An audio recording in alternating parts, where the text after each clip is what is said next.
What's up, everybody? This is Talkin All That Kazz, and I am DJ Kazzeo. I want to thank you for checking out this particular episode of Talkin All That Kazz. On this particular episode, I got another great interview that I conducted here on my radio show at 90.9 FM KHTC in Salinas, California. But before we get going with that, I want you to go to this address, djkazzeo.com, and connect with me on social media. Whether it's on my Facebook, on my Instagram, on my Twitter, or even if you go and subscribe to my Mixcloud channel, you can hear all my radio shows that I do in their entirety, music, commentary, and interviews. But this right here, Talkin All That Kazz, this is for just the interviews, okay? I want to thank everybody who checked out the first round of interviews that I put up. Now we're on to the second round. This particular round, I'm going to focus on 2019, but I'm going to sprinkle it in with some more current stuff too. So you never know what you're going to get. Just sit back, relax, and enjoy another edition of Talkin All That Kazz with me, DJ Kazzeo. That's right, that's us right here. It's 90.9 FM KHTC Radio Bilingüe here in Salinas, Santa Cruz, and Monterey. 104.1 FM out there in Hollister, San Juan Bautista, and South Gilroy.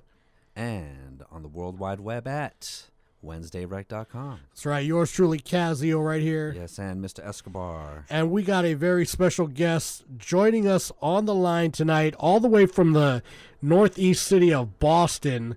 She goes by the name of Zakiyyah. What's happening, Zakiyyah? Hey, what's up? How you doing tonight? I'm fabulous. How are you guys? Good. We're out here just, got our pen and our pads and taking notes to learn about a brand new artist ready to do her thing coming out on the scene. So break it down. Tell us everything we need to know about Zakiyyah and where you come from and all that good stuff. Well, as you said, I'm from Boston, born and raised. And I've actually been singing a long time, but this is my first time actually, putting original music out there. I have a background in opera, so I was doing that for a while, and I was in a musical, and I was doing a lot of live stuff, but I realized I have so much more to offer the world, so I figured, you know what, now's the time. How'd you come up with the concept to kind of like mash up, hip-hop and opera? Well, because I have a background as an opera singer, and I grew up in a very urban environment, listening to a lot of hip-hop, listening to a lot of R&B, I often felt conflicted in the pressure to choose which world I was a part of. And I no longer wanted to choose. I didn't want to compromise any part of myself because they're both a part of me. So I decided to forget the rules and just embrace them both. Being that you combined both, hip hop and opera, and you're putting your stuff out now, what is the response or the feedback that you're getting? The feedback is overwhelmingly positive, and I'm very happy about that because, in the words of Erykah Badu, I'm an artist and I'm sensitive about my. Yes. That's right. The feedback is overwhelmingly positive. People love the song, they love the message, and they love the video. So all the hard work is thankfully paying off. Well, now you said you grew up in an area where you were constantly hearing a lot of like R&B and hip hop and stuff. Who are some of your influences? Oh, I have so many. I love me some Lauryn Hill. One thing I love about Lauryn Hill is having the ability to create a song that's fun, that people want to sing along to, but still has a very positive message. That's one thing that I take from her as an artist. I love me some Solange. I love her album, A Seat at the Table. And then I'm kind of an old school girl at heart too, so I love a lot of old school stuff. That's old school hip hop. Whether you're talking about A Tribe Called Quest, or you're talking about old as in Patti LaBelle. So my taste is like really really rangy. What's your favorite Patti LaBelle song? Ooh, If Only You Knew, I guess. See, I see that right there. I was gonna say that has to be the one right there. Yeah. You know. Yes. Good classic stuff right there. What about you brought up Tribe Called Quest? What's your favorite Tribe Called Quest album? I don't know if I have a favorite. Let's I don't see. know if I have a favorite. What's your favorite? Low End Theory. Okay, I can rock with that. You got to go with the Low End Theory on that one. I can That's the rock best with one that. right there. So coming out of Boston, what's the scene like that out there? Because I know Big Suge is from out there. Obviously, Yep. Originally Guru was from out there. You got Ed O.G. and the Bulldogs. I mean, what's the scene like now? Well, something funny. My older brother is a rapper, and he's actually pretty big in the Boston rap scene. And he's one of the people that kind of inspired me to start rapping to begin with.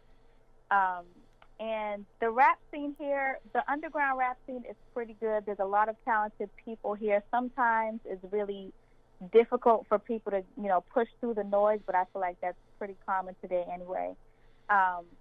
But yeah, there's a lot going on. It's not New York, or Cali, but there's still a lot going on in Boston. People shouldn't sleep on Boston. As far as videos and you calling into radio shows, are you handling all that business stuff yourself and promoting yourself on your own? I'm doing a lot by myself, but thankfully I've just started expanding my team. Thankfully, DJ Edition has been helping with the radio promotion side. And I have a publicist who's been helping with the press side of things. But up until about a month ago, yeah, everything was me, and it's still mostly me. So it's very difficult being independent. You have to have a lot of willpower, especially if you don't have the money to be able to hire the help that you need. Are you using social media to kind of cultivate your following? Yes, absolutely.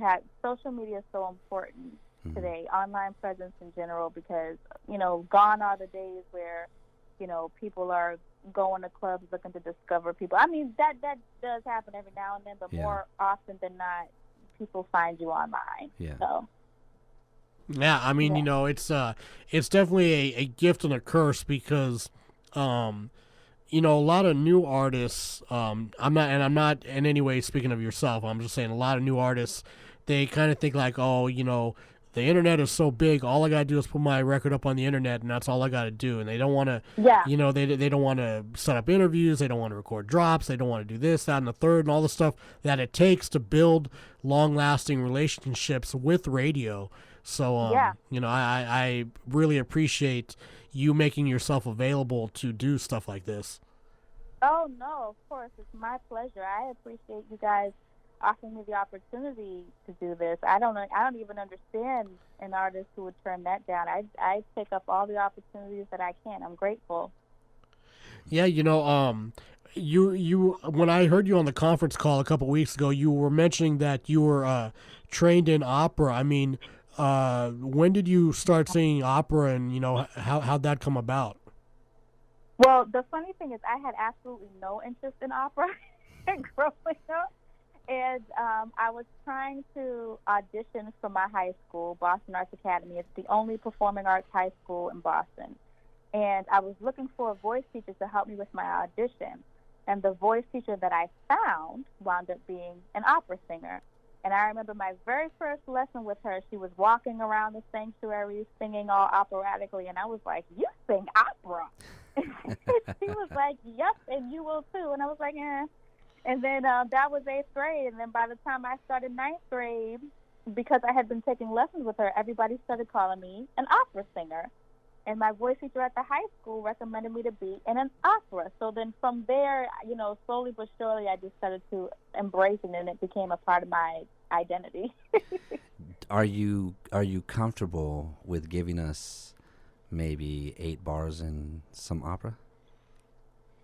I can try. I can tell you from experience that on the phone, opera, I don't know, because Let's see. I'm gonna try. I'm gonna have to get the phone Far, really far away. Yeah. Because otherwise it's just gonna sound like really crazy. Yeah, over modulation. Let's see. Yes. Okay. All right. Ready. Here we go.